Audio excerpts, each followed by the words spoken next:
the things in French before, and after we translate everything in English. So it was all the time the question of languages. And I think the languages in the core of the movie, it's really the subject of the movie. So it's a foreign person who is judged in France. The way the trial in this film is progressively becoming very, very intense in terms of the man's desire and the woman's place in society. Because I'm not French, you're not German, so we create a middle ground, so nobody has to meet the other on that earth.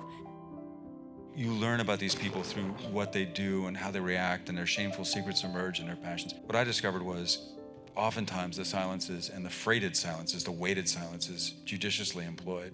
You can do this. Yeah, I was gonna tell you the same thing.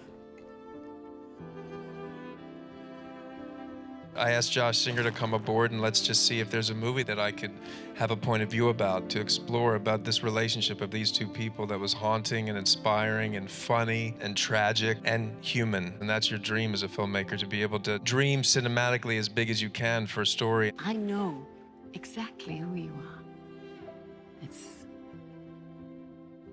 Give it a whirl.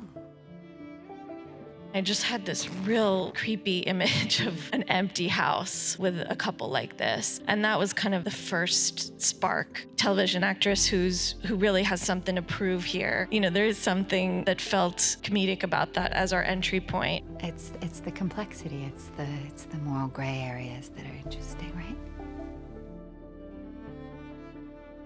When that character Arthur shows up in the movie, I don't expect the audience to welcome him with open arms, because he, in a traditional love triangle, which this movie isn't, is in the position of the villain. And the truth is that Past Lives doesn't have a villain except for 24 years in the Pacific Ocean. I have to give this character something for the audience to fall in love with him. 그리고 남편 소개시켜줘서 고마워. 너를 진짜 사랑하는 것 같아.